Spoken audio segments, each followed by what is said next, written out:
పరిశుద్ధ గ్రంథము నుండి పాత నిబంధన గ్రంథము ద్వితీయోపదేశకాండము 8వ అధ్యాయము. మీరు బ్రతికి అభివృద్ధి నొంది యెహోవా మీ పితరులతో ప్రమాణము చేసిన దేశమునకు పోయి దాని స్వాధీనపరుచుకొనున్నట్లు నేడు నేను నీకాజ్ఞాపించిన ఆజ్ఞలన్నింటినీ అనుసరించి నడుచుకొనవలెను. మరియు నీవు ఆయన ఆజ్ఞలను గైకొందువో లేదో నిన్ను శోధించి నీ హృదయములోనున్నది తెలుసుకొనుటకు నిన్ను అణచు నిమిత్తమును అరణ్యములో ఈ 40 సంవత్సరములు నీ దేవుడైన యెహోవా నిన్ను నడిపించిన మార్గమంతటినీ జ్ఞాపకము చేసుకొనుము. ఆహారము వలననే గాక యెహోవా సెలవిచ్చిన ప్రతి మాట వలన నరులు బ్రతుకుదురని నీకు తెలియజేయుటకు ఆయన నిన్ను అణచి నీకు ఆకలి కలగజేసి నీవేగాని నీ పితరులేగాని ఎన్నడెరుగని మన్నాతో నిన్ను పోషించెను. ఈ 40 సంవత్సరములు నీవు వేసుకొనిన బట్టలు పాతగిల్లలేదు, నీ కాలు వాయలేదు. ఒకడు తన కుమారుని ఎట్లు శిక్షించెనో అట్లే నీ దేవుడైన యెహోవా నిన్ను శిక్షించువాడని నీవు తెలుసుకొని ఆయన మార్గములలో నడుచుకొనున్నట్లును ఆయనకు భయపడునట్లును నీ దేవుడైన యెహోవా ఆజ్ఞలను గైకొనవలెను. నీ దేవుడైన యెహోవా నిన్ను మంచి దేశములో ప్రవేశపెట్టును. అది నీటివాగులును లోయలలో నుండియు కొండలలో నుండియు పారు ఊటలును అగాధ జలములును గల దేశము. అది గోధుమలు యవలు ద్రాక్ష చెట్లు అంజూరపు చెట్లు దానిమ పండ్లును గల దేశము.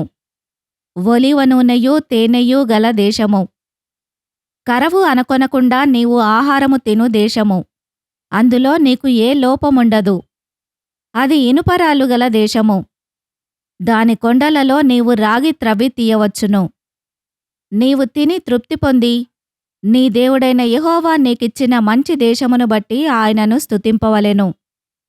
నేడు నేను నీకాజ్ఞాపించు ఆయన ఆజ్ఞలను విధులను కట్టడలను నీవు అనుసరింపక నీ దేవుడైన యెహోవాను మరచి కడుపారా తిని మంచి ఇండ్లు కట్టించుకొని వాటిలో నివసింపగా నీ పశువులు నీ గొర్రె మేకలును వృద్ధి అయి నీకు వెండి బంగారములు విస్తరించి నీకు కలిగినదంతయు వర్ధిల్లినప్పుడు నీ మనసు మదించి దాసుల గృహమైన ఐగుప్తు దేశములో నుండి నిన్ను రప్పించిన నీ దేవుడైన యెహోవాను మరచెదవేమో.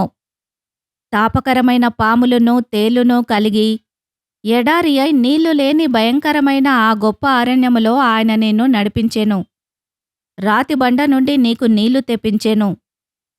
తుదకు నీకు మేలు చేయవలనని నిన్ను అణుచుటకును శోధించుటకును నీ పితరులు ఎరుగని మన్నాతో అరణ్యమున నిన్ను పోషించెను. అయితే మీరు మా సామర్థ్యమో మా బాహుబలమో ఇంత భాగ్యము మాకు కలగజేసినని అనుకొందురేమో. కాగా నీ దేవుడైన యెహోవాను జ్ఞాపకము చేసుకొనవలెను.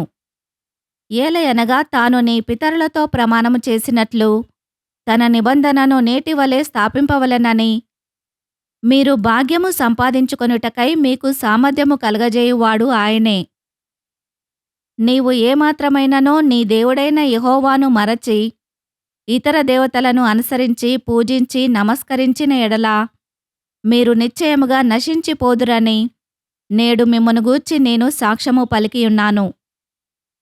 నీ ఎదుట నుండకుండా యెహోవా నశింపజేయుచున్న జనములు వినకపోయినట్టు మీ దేవుడైన యెహోవా మాట మీరు వినకపోయిన ఎడల మీరును వారి వలెనే నశించెదరు.